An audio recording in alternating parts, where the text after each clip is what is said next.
Welcome back to the Crickcast. Another day, another episode. Today we have a very special guest, Marli Jane Greenway, one of our favorite teachers. Definitely changed. Welcome. And this is actually a podcast they're doing for our activism club, which is amazing to me. It's all a big, nice, round circle. Yep.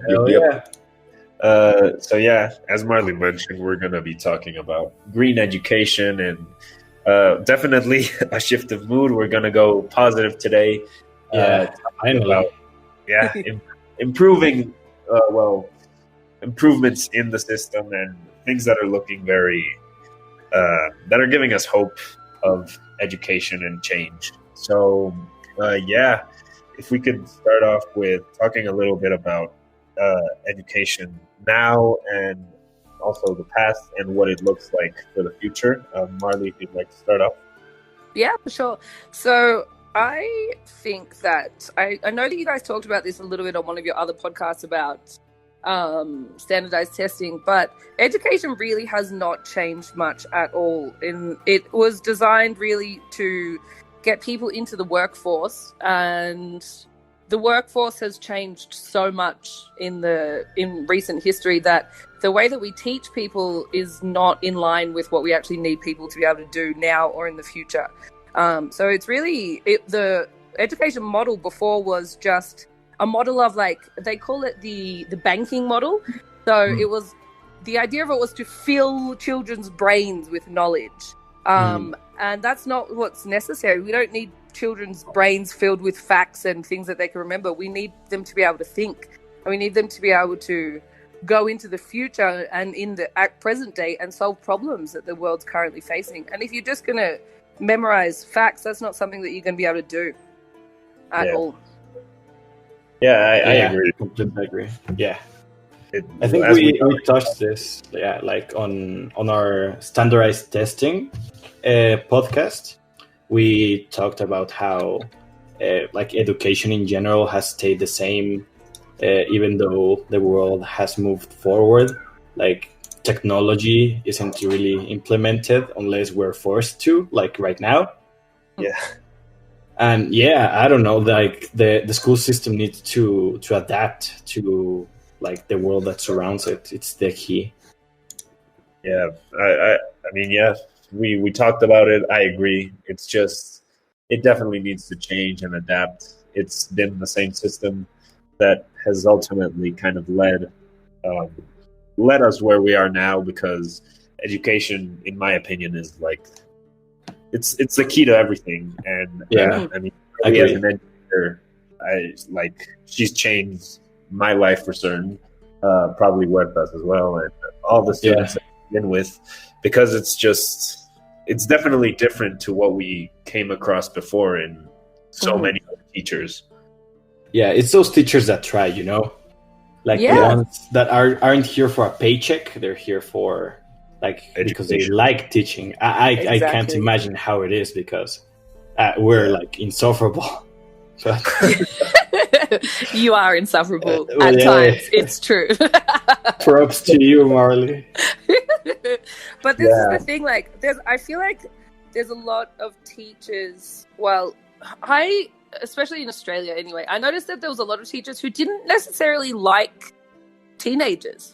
And it was very confusing to me as to why they had this job where they surrounded themselves with teenagers when they would say comments to me, when the students weren't around, that just made me really realize that they didn't like teenagers at all. And it was so confusing to me. Why are you doing this job then? And you're right, Mariano. I think some people do it, and this is not a majority of the teachers, right? This is a small minority, but some people do it because they think it's great. They get a lot of holidays. They don't have to work that hard, but it's actually the opposite. Being a teacher is so much work. It's crazy if that's your job and you're passionate about it, I can imagine. I mean, as students, part of I remember that when like new teachers would come across, it was always kind of like, let's see how far we can get until they break. And yeah, that was definitely like the Marli, whole you held up attitude. so much, and props to you. Yeah, you only nearly made me cry like 4 times. I mean, I'm not like responsible for half of them. Like I wasn't in your class last year, I think. Yeah. Yeah, I know. I think it was in 9th grade when I nearly cried the most, when I had you and Luis and Ivan. And that's a terrible combination. all in the one class. But hey, we're here now. I know. We made it. We made it through. We made it. Yeah. Yeah. But yes, I agree. I think it makes a very big difference to the way you teach, whether or not you're passionate about both education and passionate about having relationships with teenagers and wanting to see them flourish and wanting to help them become the best version of themselves. If you don't really care about that, then the job is not something that will give you any kind of, you won't feel good doing it. You'll just be there and be grumpy. Yeah. Definitely. I think you can, as a student, you can feel when the teacher actually wants to be there and actually cares about their job and what they're doing. And I mean, it ends up like transmitting into the students' work and how much they actually want to pay attention and do things that are interesting. And like projects such as the podcast, which started in your class. I mean, the whole cricket thing started in your class. So. Yeah, it just allows for an outlet. So and look at your career now. You guys are blowing up. Yeah, we got our first dollar. Yeah, woo! Amazing. I'm so glad to be here for this momentous moment. Yeah, like, woo! Nice. Hell yeah. So, yeah, and talking about that dollar, we're going to move on to the ad break. Hopefully you can get to our second dollar. So, yeah, enjoy the ad break. Welcome back to the Critcast. Hope you enjoyed that little ad break. Right now, we're going to move on and ask the question, what is the Green School? Well, my friends, you know all about the Green School, but the Green School is the world's greatest school, the one that are going to give me a job in the very next week. No, the Green School started, it was founded by a man called John Hardy and his wife Cynthia Hardy, and they're from Canada, and they decided that they wanted to start a school that was its curriculum was based in sustainability, because they really cared about the world. They still do really care about the world, and they wanted to make a school that would enact change in the climate crisis that we're facing. So they first began the school in Bali, and now there's another campus it's not a campus, it's another school that's been opened in New Zealand. The third school has literally just opened last month in South Africa, and there is a plan to have the fourth school that will be opening in not the next school year, but the school year after in Tulum in Mexico as well. So like I said, they base all of their philosophy and their curriculum around topics of sustainability, and they teach in a very different way to a normal school. They don't so much teach in subjects, but it's more project-based, where you will learn many different disciplines in a project rather than a specified subject as such. Yeah, it's more like personal experience than like exactly book-based knowledge. Yes. What would be one of those disciplines like in a project? So I'll give you the example. I actually went there in 2016. I visited the Green School because I have been obsessed with it from the moment that I found out about it. So I went on a tour there, and one of the projects that they told me about was that there was a 9th grade kid, and he could decide what project he wanted to work on. You get given a lot of freedom, a lot of creative freedom. So they would like you to do things that are good for the community. So what happened was, this boy realized that there was a family living close to the Green School, and they had only 2 rooms in their house, and they had like 6 or 7 kids, and he wanted to help them to build like an extension onto their home so they could have a better quality of living, everyday living in their house. So the kid's project started that he had to approach the family and then talk to them and see if they wanted him to go ahead with the project. They agreed, of course. Then he had to raise money for the building of their home. He then had to draw that, so he had to, use language skills to promote his fundraising activity that he created. He had to promote it. He had to actually do the fundraiser, and then he went on to actually make the plans. So he's already, from this point, he's already using language. He's now. Could you still hear me? Yeah, no, like you cut off. It's because somebody started to call me. I'm sorry. Yeah, no, it's cool. It's cool. You can like retake your point. Yeah. So yes, in the end, the boy, the 9th grade boy, actually ended up building the extension. He actually got running water into their house. They had no running water before. He built some new rooms onto their home for them, and that was his project that he worked on for the whole of 9th grade. Obviously, he did other things as well, but you choose a project that you would like to work on for the whole entire year, and so that was the project that he did. And I just think that's amazing. What a very cool way to learn. That's great. Wow.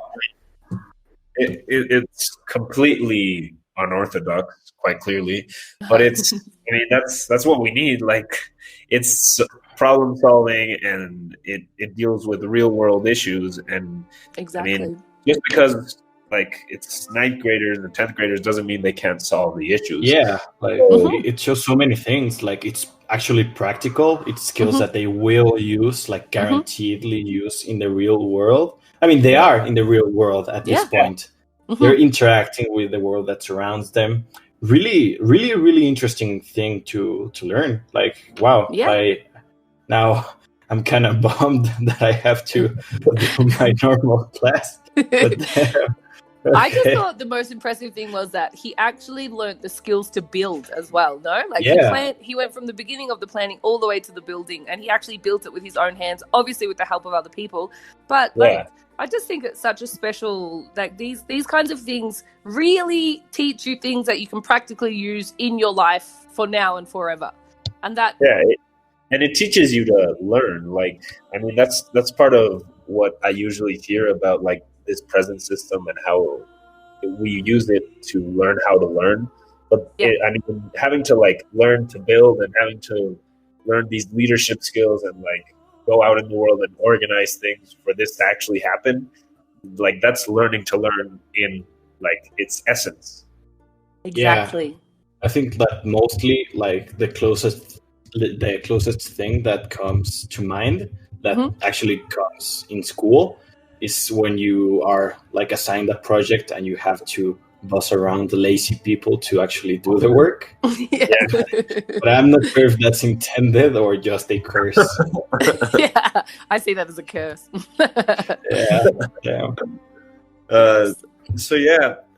Education, that's kind of leading on to the next point, which what it means to us individuals. I mean, obviously we have the perspective now of you as a teacher and us as students, and what it means in general, and for sure. So for me, like you already said, education is really the key to everything. If you there's a very famous philosopher in education. His name's Paulo Freire, and he's from Brazil. And he wrote this amazing book called The Pedagogy of the Oppressed. The word pedagogy means the science and art of teaching. And so he wrote a book called The Pedagogy of the Oppressed. And the whole entire book talks about how if you can teach somebody who's being oppressed that they are being oppressed, and that education is the key to lift them out of being oppressed, that is liberation. And that is how you can change the world, really. And I just love his ideas. He's one of my favorite philosophers in education, and it's so true. If you're not taught that you're being oppressed, how are you ever supposed to revolt against the oppressors? If you understand what I mean. Yeah, it's the key.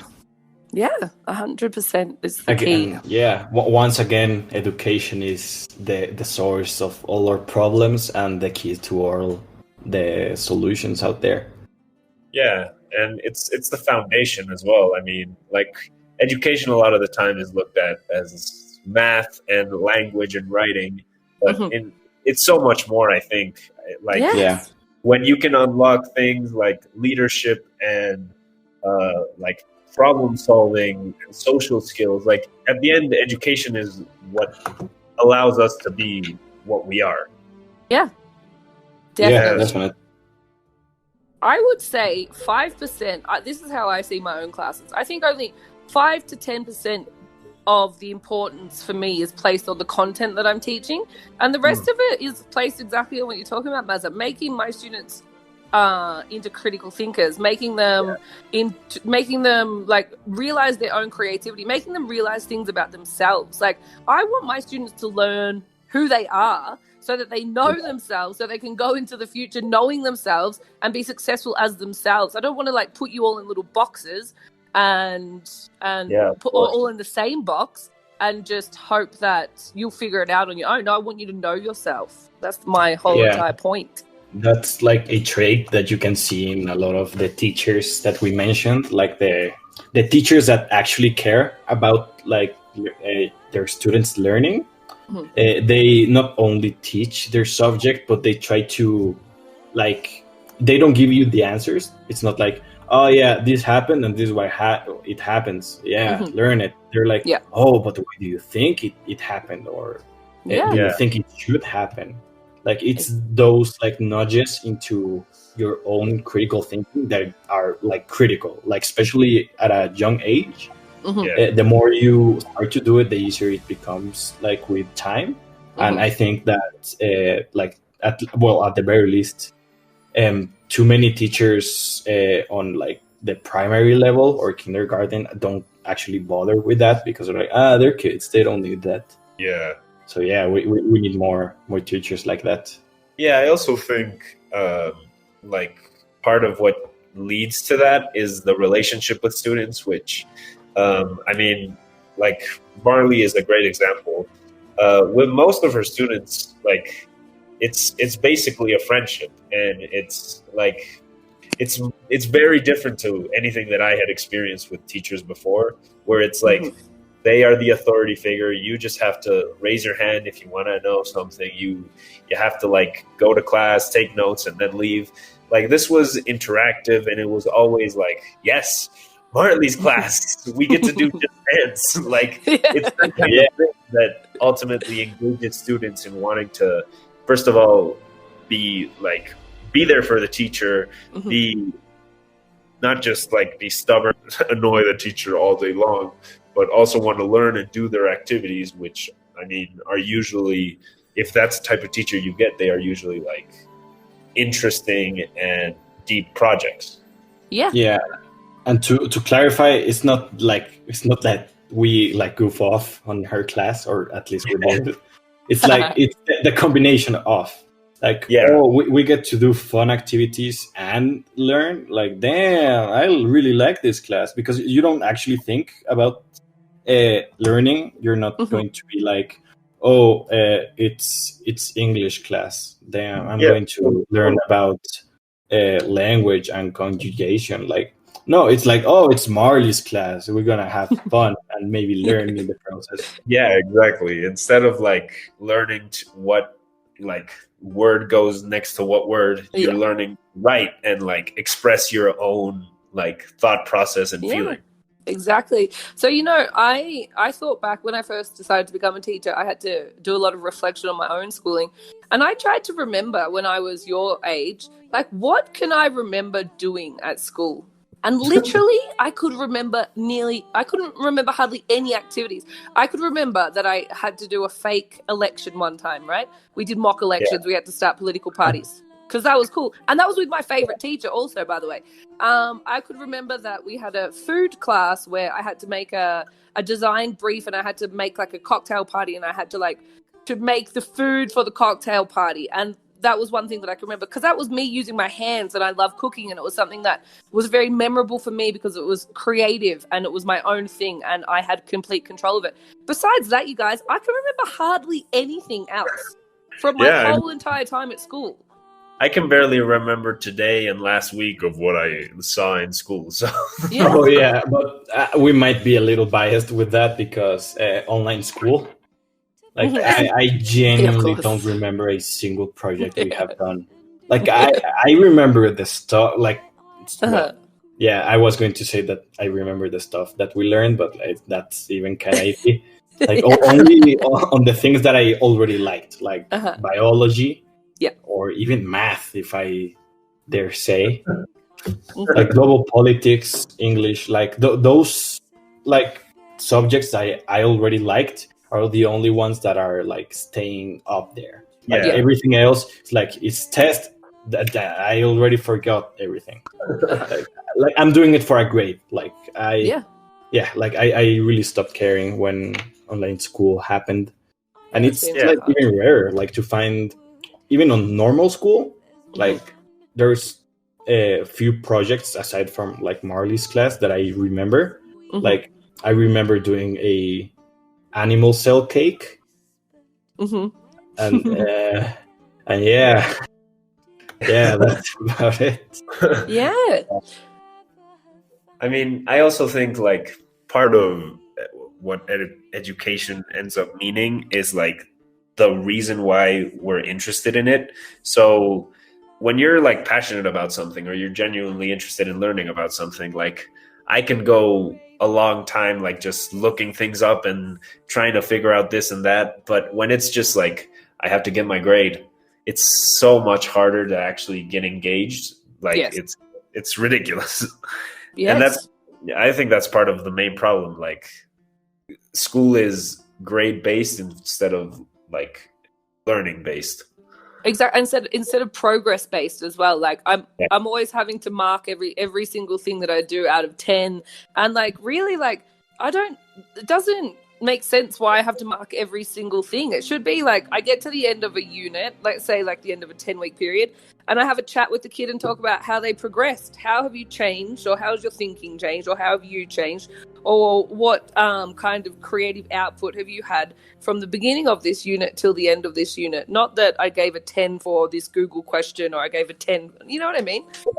Exactly. Because also when it's so grade based, students will end up looking for quick and fast alternatives because they're not even interested and they need the grade. So they end up cheating. I definitely am talking about personal experience. Yeah, definitely. And like another thing is that like things that don't have a grade simply aren't done. Like if it is for a grade, not happening. I know.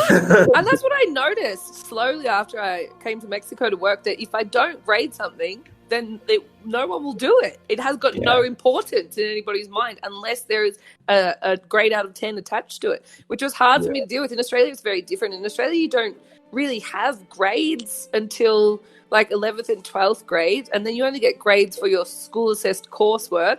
But in middle school and like junior school, you get like interim reports. So like 4 times a year, you get a progress report on how you're going, and you have like a conversation with your teachers and things like that. So it's quite different. Let's all move to Australia. Yeah, let's go. We can't. We're locked out from the pandemic. Another thing ruined by the pandemic. But at the Green School also, they don't have grades. Until 11th and 12th grade. They do have grades in 11th and 12th grade because they're trying to get people ready for the next step, which is university. University is very grade-based, no? So you do need to learn how to work the system of grades, especially if you want to go to further study. But in the Green School, they don't have grades up until the later years. They do have lots of conferences between parents, teachers, and students, and they do have lots of other ways to check progress, but everything's not graded every week or every month like that. Yeah, I have definitely found my way around the system of grading. You've mastered it now, Mazza? In a completely way. So we would like to ask you some questions, mate, because I mean, you're clearly very well spoken and you have a lot of output to give. So just some questions about you as a teacher and your own personal views. Why did you choose to become a teacher? There's many reasons. One of the main reasons was because I love learning. I love being a student. Like I am a nerd, especially when I'm studying. And I figured if I could be a teacher, that means I can learn for the whole rest of my life. That was one of my selfish reasons, right? So I would always need to be continuing to learn because I'll always be teaching. I'll always be teaching different things, and I would love to learn forever. One of the other reasons was because, you guys, the truth is that I enjoy the company of younger people a lot more than I do of older people. Yeah. Which I don't want to offend any listeners, and I love everybody who's listening, and I'm not a hateful person at all, but I didn't go to university straight after I finished school. I worked in a lot of offices, and I did a lot of random jobs, and I saved money, and I traveled, and I realized in those times that for me, working in an office surrounded by adults, it didn't bring me that much joy. I would rather be I just feel like teenagers and kids, they're just brighter. I just feel like they've just got more going on. They haven't been as conditioned by the world, and more creative, more interesting. And so, yeah, that was one of the other reasons. Yeah, that gives me hope for the future. Sorry. To be broken by the will of life. Yeah, that sounds fun. No. So basically what Marli just said is adults have been broken by life to the point where they are just so dull that it's better to hang out with us. That is maybe what I said. Well, moving on. No. Moving on. I do love many of the relationships that I have with adults. I would just rather, on an everyday basis, be surrounded by the energy of a classroom rather than an office kind of environment. And where people are learning. Yeah. Much nicer. I know, I didn't mean it. I didn't mean it like that. It just kind of came out. I'm grumpy because the Green School hasn't emailed me back yet. They will. Don't worry, Marli. They will. Because, I mean, they have to. You're there. You're top of the list. I'll have to send them this podcast. Hopefully it'll get me over the line. Yeah. Woo! So, Yeah, the next question is the Green School a model for the future? I definitely think so. One of the best things about the Green School is that not only do they teach about sustainability, they embody sustainability. So the Green School in Bali, for instance, is built entirely out of sustainably sourced bamboo. Bamboo is the world's most eco-friendly material to build with. The other green schools, because they didn't have access to bamboo, they are also built in very sustainable ways. They have so many projects going on. They run their school buses off biodiesel that they've made from old cooking oil. They have hydro plants. They have hydro dam there that powers half of their school. They've got solar panels. They've got permaculture gardens. Like if schools would just say, okay, we could embody the change that we need to see in the future and take on the model of the Green School where they don't only teach sustainability, but they are sustainability. Like, imagine how much it would change the world in just a few years. If governments went, this is what we should do, the change should start here, and it could change. It could be successful. Yeah, like a lot of problems get fixed with that. Like, as we said time and time again, education is the foundation for a great nation. Mm-hmm. I'm rapping all of a sudden. Like, damn. The album is out. So yeah, I think I also agree. It's definitely the future, and we need to strive for that.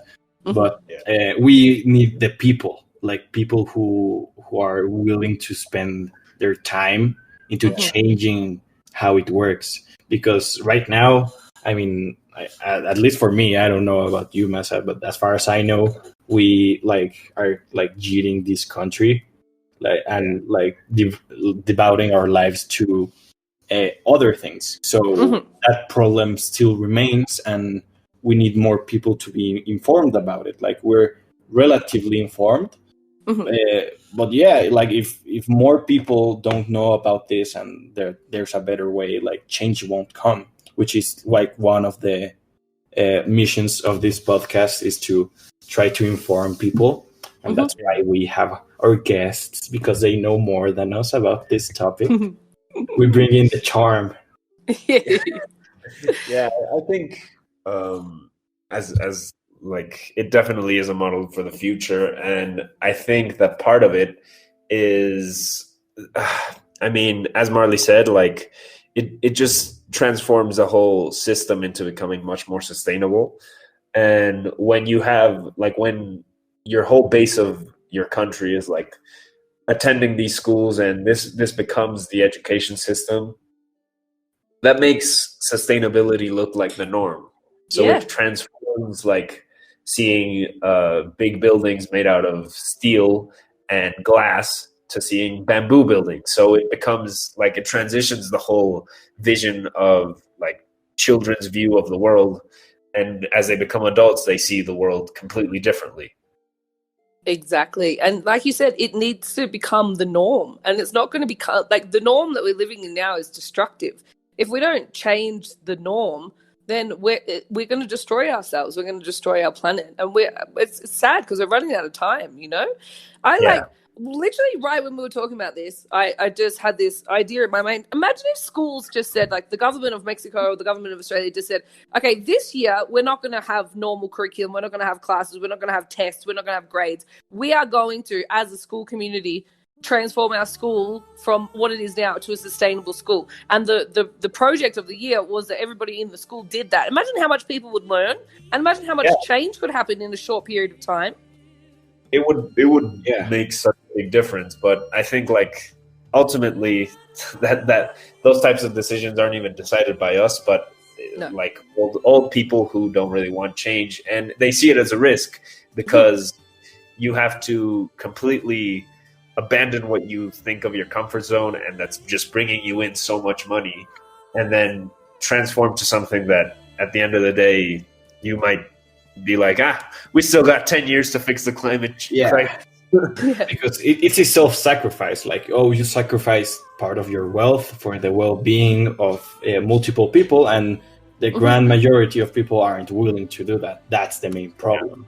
Exactly. That's what it comes down to. Economy. It always comes down to economic growth and money. Good old money. I know. But that's why, remember when we watched that documentary last year, and the country of Bhutan had changed their view of the government, instead of focusing on gross domestic profit, they were focusing on gross national happiness. I actually do remember that. Yeah. So, like, it is possible for a government to say, look, this is not working. We don't really care so much about profit and productivity and growth and economy. Like, we can have a new system. It's just like you said, there's too many vested interests. There's too many people protecting the wealth that they already have, and these ideas to actually push this change forward in a fast manner. I think like if this was implemented as fast as possible, like the climate crisis would not be in such a dire situation, because you have a base to build on for the future, and you're already starting to make a difference. Exactly. Yeah, and one would argue that, well, eventually our generation is going to take over and flip everything upside down in order to like stay alive. But there's like two problems with that. First, we don't know if we're gonna make it, even like if our generation like gets to positions of power.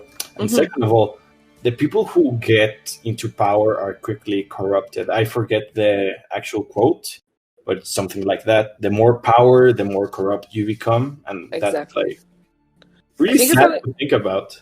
Yeah. It's very true. I was speaking with Vanessa. You guys know Vanessa, my lovely teacher friend, yesterday. And we were talking about how it's really sad that the people in power now are kind of, they have this apathy towards the situations. And the people who would like to do things, like you guys, like me, we don't have any power. And like the student, I've got so many students who are very passionate about change, but unfortunately you guys aren't in positions of power at this time. So it just the systems that exist, just, you know. Yeah, the power is very limited. Like our sort of power is, I mean, doing things like a podcast. Like it's like homegrown projects that with a lot of luck can reach a bigger stage.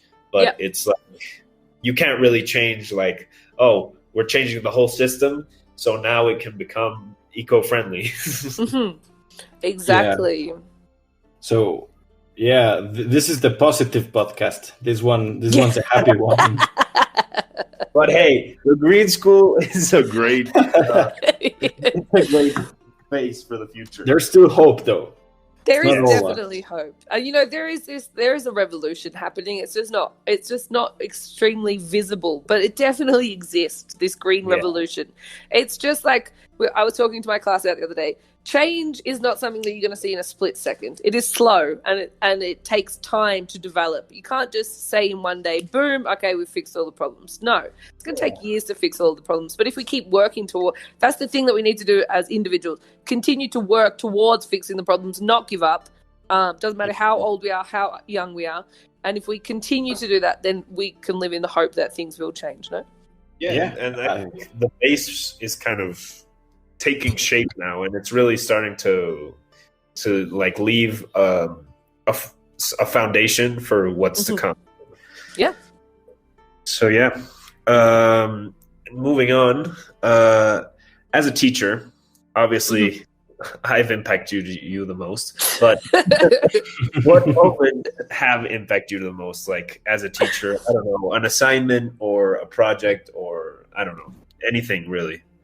I think that one of the most exciting times for me was when me and Al managed to convince the school that we could go to the climate strike. Not one time, but 2 times. And that was a big thing for me. I never thought that the school would say yes. I thought that there was just going to be a straight no. No way you're going to take our students to, to the center of the city and protest, especially it seems as though we know in Mexico that there's a history of violence against protesters and student protesters. So for me, that was an extremely satisfying moment of my teaching career that we managed to achieve that together as the students and me and Al and Meche. We actually did it. Yeah, that was nice. Really surprising. Like, I mean, I didn't go to the first one, and I don't think like in general a lot of people went. But it was big because, I mean, it said something about, not only does it say something about the school, but, I mean, like, going to a climate strike, it's big. It's actually involving yourself in the movement. Yeah. Yeah.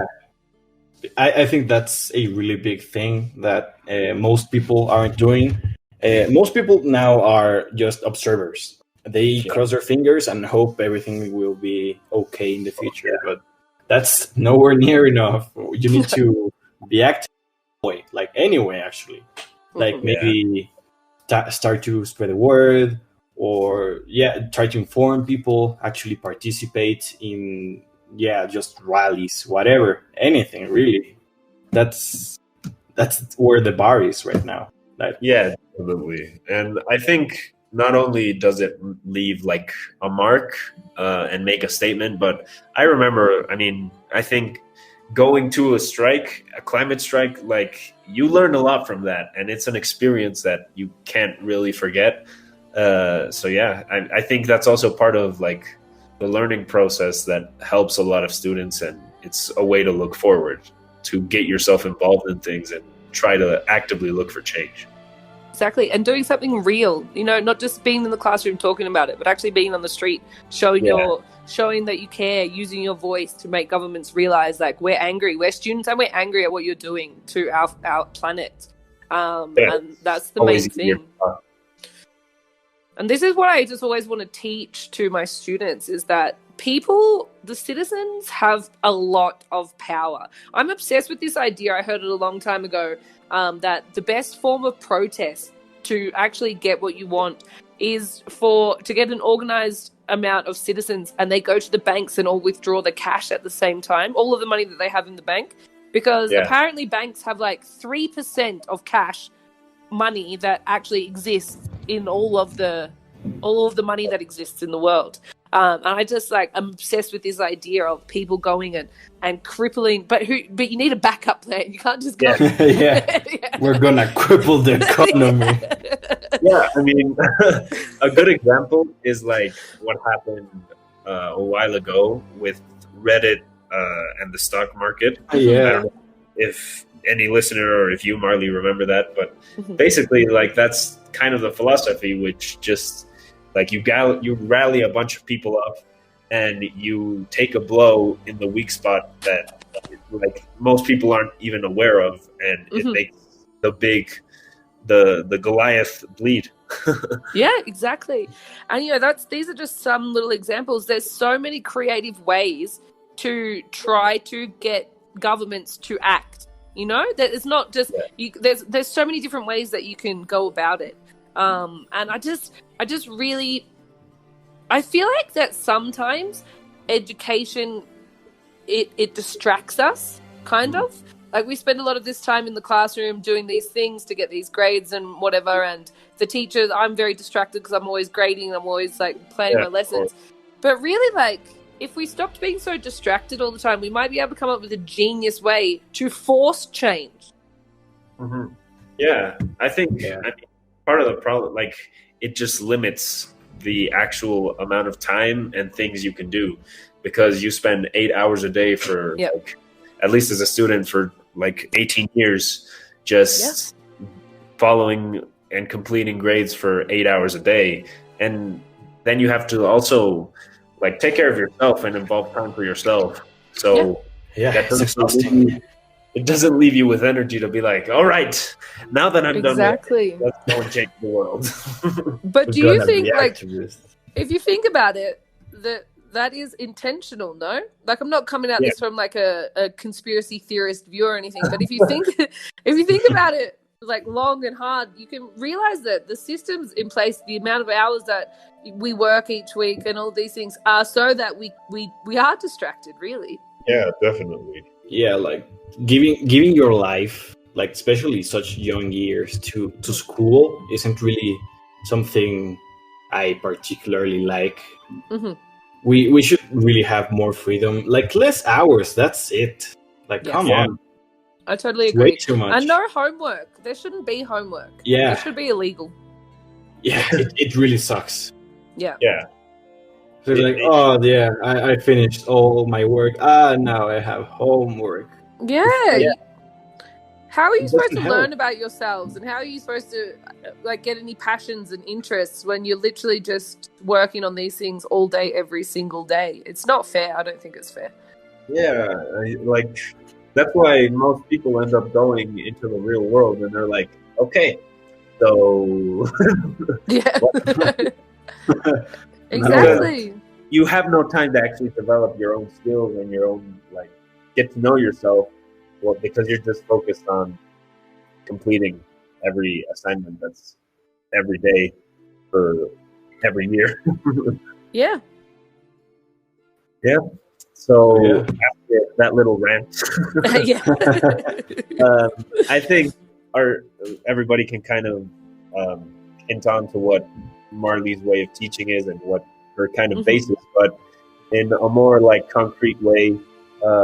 What do you base your way of teaching on? I mean, you mentioned some like educators a while back, and just a little bit more on that. Yeah, I think you already talked about it before, but my main base of my teaching, or my main philosophy, is that if I don't have good relationships with my students, then nothing is going to be achieved. So my base of my pedagogy and the base of my own personal teaching philosophy is to create really meaningful relationships that then can be the springboard for everything else that happens. And I learned that myself when I was at school. The teachers that I had that I loved, I worked so hard for them. I would I would toil day and night for an assignment for them because I wanted them to be proud of me. And that for me is like the essence of my teaching. I want my students to like me. I want them to care if I'm going to be proud of them or not, so that hopefully that will motivate them to do good work, because that's the experience that I had with special teachers in my life. Yeah, have a deeper connection than just give me your piece of paper, I'll grade it, you go home. Yeah.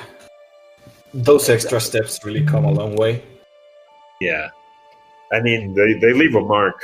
I mean, like, even sometimes it might be difficult for teachers to realize, like teachers who are doing this to realize, but it definitely leaves a mark on most students. I know some will probably take advantage, but like it's personally, it's gonna be impossible to forget like 10th and 9th grade English. That's the peak. That was the peak of school. Oh, that's so Those nice. are forever.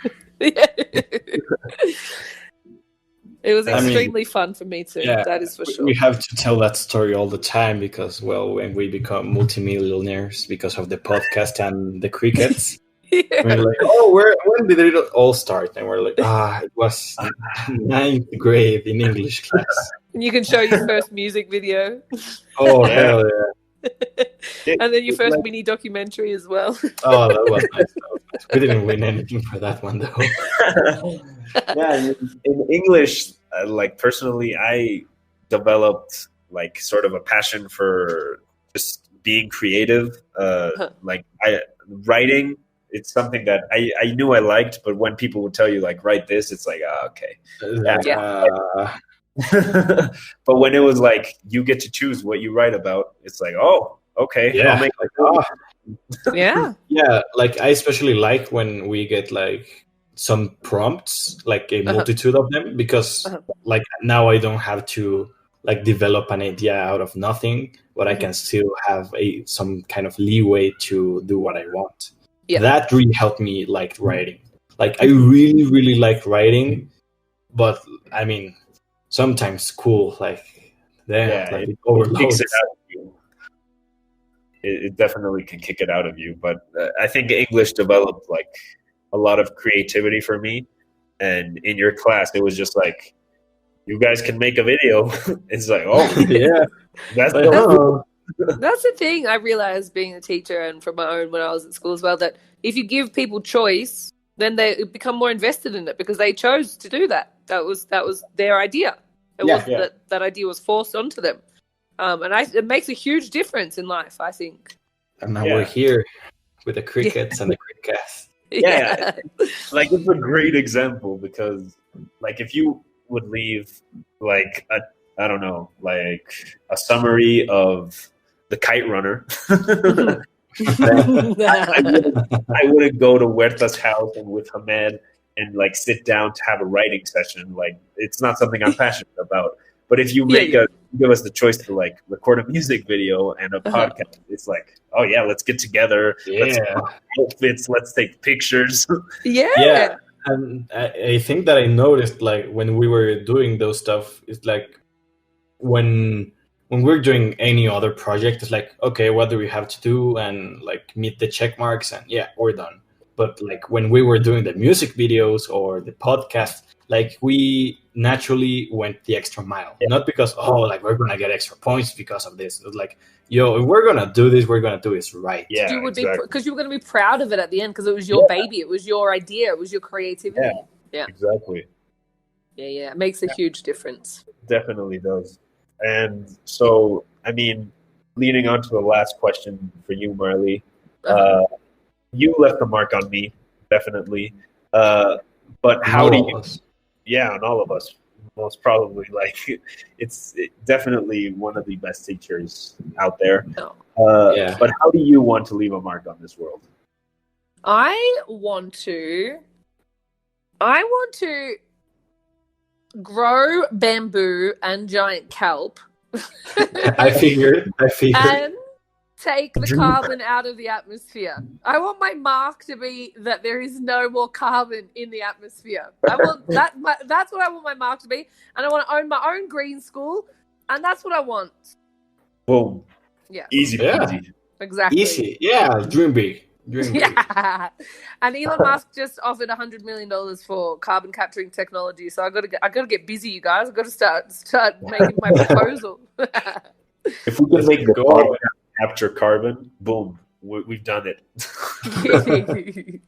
So yeah, my friends, I just really want to be a part of positive change. Really, that's what I want my mark to be. You know, if in the end I don't end up growing all the bamboo and giant kelp in the world and taking the carbon, at least I want to have participated in creating change. And that's why I became a teacher, really, because I think that it starts with young minds. I think that it starts with people learning from a young age things that they'll take into their futures, and then the future can look brighter for us all.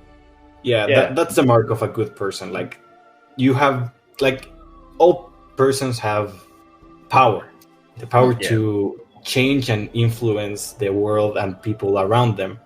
The question is how you use it. Yeah.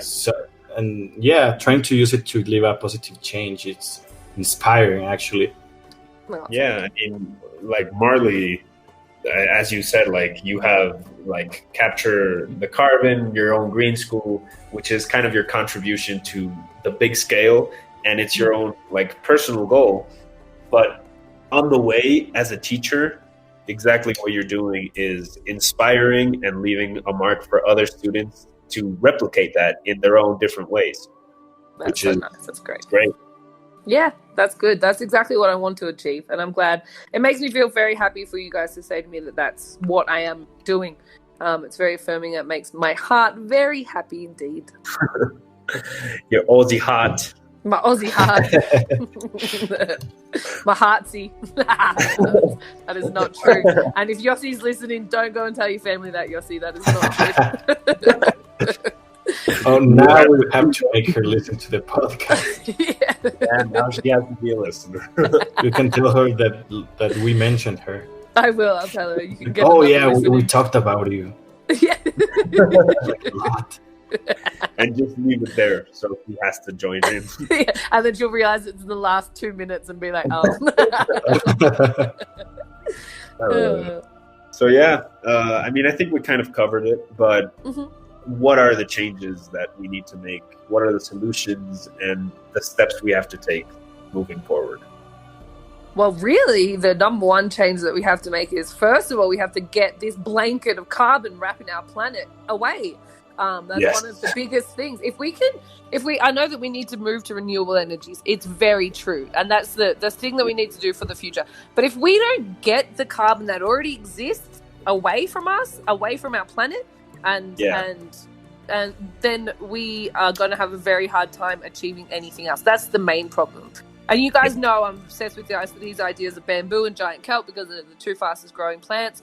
And we know that plants capture, they take carbon in and use it to grow. So why don't we just mobilize and start growing bamboo and giant kelp everywhere, along with other carbon capturing technologies, so that we can, like, there's a problem. There's a way to solve it. That's what I see. I think. Oh yeah, like we. Oh, dale. I think we talked about it on our second podcast about NGOs. That there's actually some plants that are genetically modified to absorb more carbon out of the air. I haven't listened to that one. Oh, you have to. We need the viewership. Yeah. Come on, Marley. If you're not listening to all the other ones, I just forgot to listen to that one. You're not leaving a good mark on our listeners, Marley. But that's very interesting. I didn't know that. Yeah, it's pretty fun. Yeah, which, I mean, it's really just about, absorbing that carbon and starting to change our ways in the way we look at the world instead of just looking at it as a product. Exactly. Yeah. We need to stop being consumers of everything. Yeah. Yeah. So yeah, I think we left it pretty clear. Yeah. I don't know if anybody wants to add anything. I just want to say thank you for inviting me. And I had a very enjoyable time talking to you guys. I always enjoy talking to you guys. I think you're both very clever, and I think your podcast is going fabulous. And thank you for inviting me. It's been a pleasure. You'll be back as well. Anytime you like. Yeah. Yeah, I would love to come back. You just let me know some future topics, and I will be here. Yes, sir. Yeah. Thanks again for listening. This has been the Creekcast. Remember to follow us in our Instagram at _crickets with a Z. Yeah, probably kind of difficult to spell, but you'll get used to it. Spread the word. Listen to us on Spotify, and yeah, thanks for listening. Thanks, Marley, again. Thanks for having me, guys. Bye-bye.